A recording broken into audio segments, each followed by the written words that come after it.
Hello everyone and welcome back to the Perfect French with Dylan. Today we are going to learn all the differences between bon and bien. They are very similar and they can have the same translation in English, so I totally understand why they're confusing. By the end of this lesson you will be able to use them correctly. In the book we are going from page 271 to 275.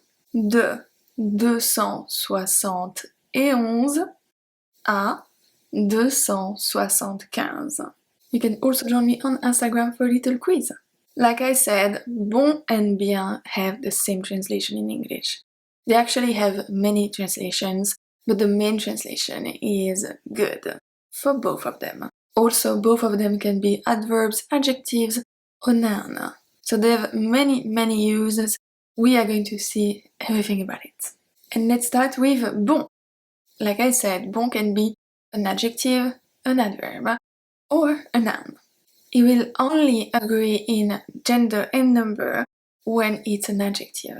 So let's see. We have bon, bonne, bon, and bonne. You don't really need to know when it's used as an adjective and as an adverb because this can be confusing. But what you have to know is when is it going to agree in gender and number, and when it doesn't. We'll see. So as an adjective, bon can have 3 different translations. It can mean good, nice, or right. Let's start with good. C'est un bon plan. C'est un bon plan. It's a good plan. C'est une bonne idée.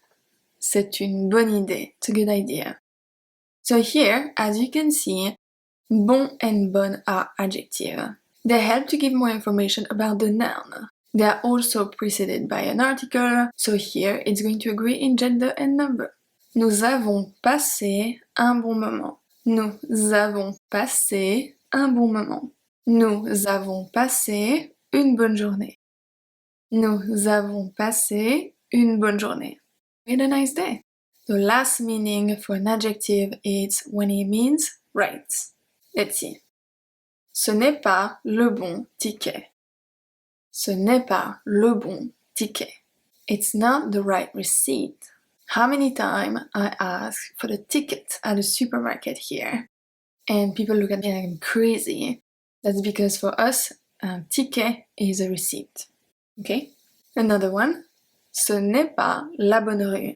Ce n'est pas la bonne rue. This is not the right street. So remember, the only time it's going to agree in gender and number, it's when it's an adjective.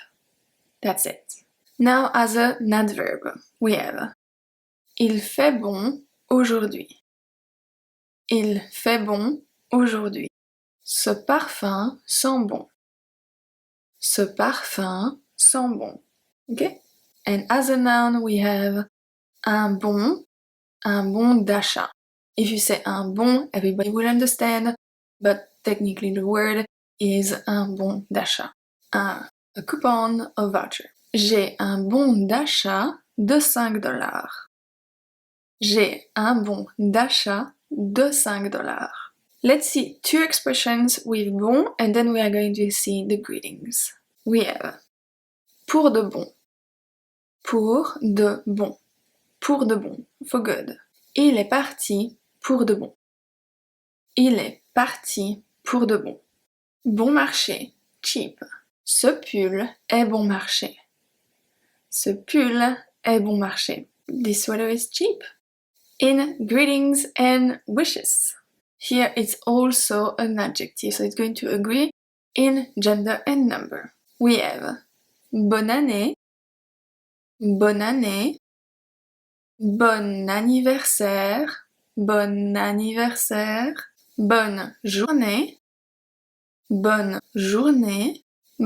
après-midi, bonne soirée, and bonne nuit. Bonne nuit. You have a lot more in the book, but I don't have time to give them all. When you feel comfortable with bon, you can do the exercise 6.5. Now, bien. Bien, as surprising as it can be, because we don't usually talk about it a lot, can also be an adjective and an adverb. and a noun. The difference is even harder to understand than bon simply because bien never agrees in gender and number. It always stays bien. Bien, bien, bien, and bien. So because of this, we are going to learn it by translation. We're going to see the different translation. We are not going to focus on the type of word that it is, beside when it's a noun.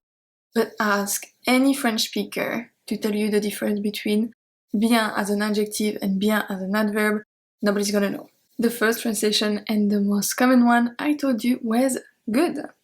So we have c'est bien, c'est bien, très bien, très bien. Ça a l'air bien. Ça a l'air bien. All those translate to good. Now we can also have bien just after the verb. We saw this in the last lesson already. It's always good to repeat. We have tu vas bien? Tu vas bien? Then je sais bien. Je sais bien. I know. I'm well aware of it. Je sais bien. And the last one. Le Wi-Fi ne fonctionne pas bien. Le Wi-Fi ne fonctionne pas bien. Also, a quick story about Wi-Fi. If you travel to the province of Quebec in Canada, they don't say Wi-Fi, they say Wi-Fi as well. This is something I learned asking for the Wi-Fi in a coffee shop over there, and they did not understand. They thought I was talking about a refill. So European French, and I'm pretty sure African French as well, is going to be Wi-Fi. Canadian French, Wi-Fi. But it's not the subject actually. Le Wi-Fi ne fonctionne pas bien. Le Wi-Fi ne fonctionne pas bien. And I choose to write it in sentence as a negative sentence just to show you that bien is going after the negation. Okay, we have orders. So it's verb, negation around, and then bien. In the case of the passé composé or any compound tenses, but we are going to use the passé composé here as an example, we have auxiliary bien and then the verb, which technically past participle. We have nous avons bien mangé.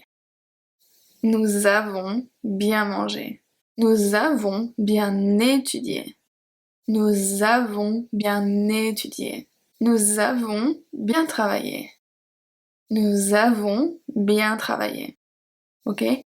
Bien is always between the two parts of the tense of the verb. As a noun, we have un bien immobilier. Un bien immobilier.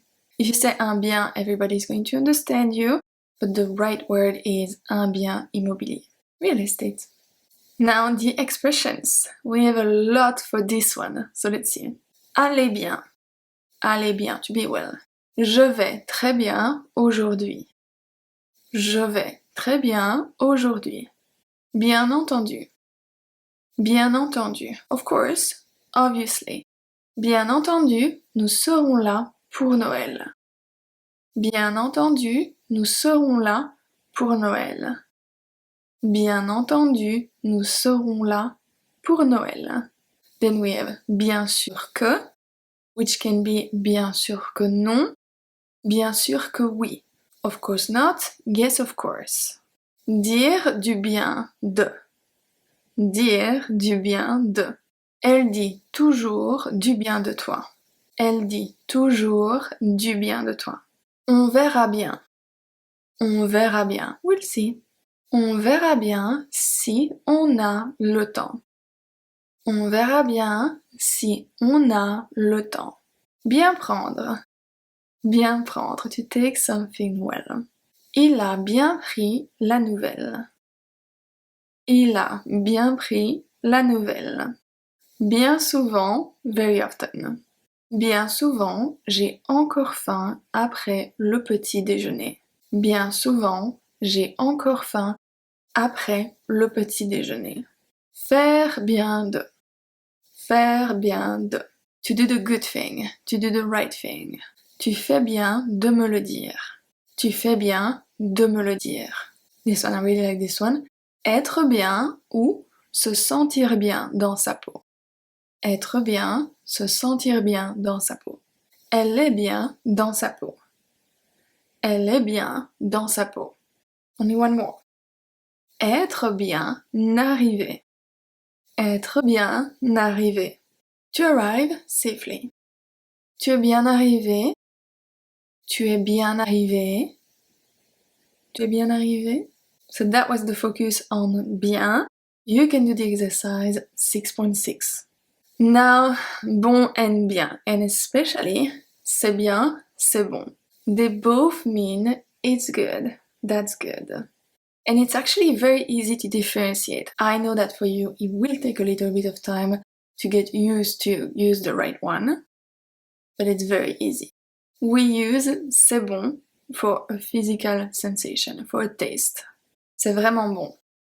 C'est vraiment bon. It's really good. So you can say that when someone give you a piece of cake. You can say, c'est vraiment bon. A massage, c'est vraiment bon, etc., etc. Any physical sensation or taste is going to be c'est bon. Once again, bon does not agree in gender and number after c'est. It's very important. Always stays masculine singular. Okay?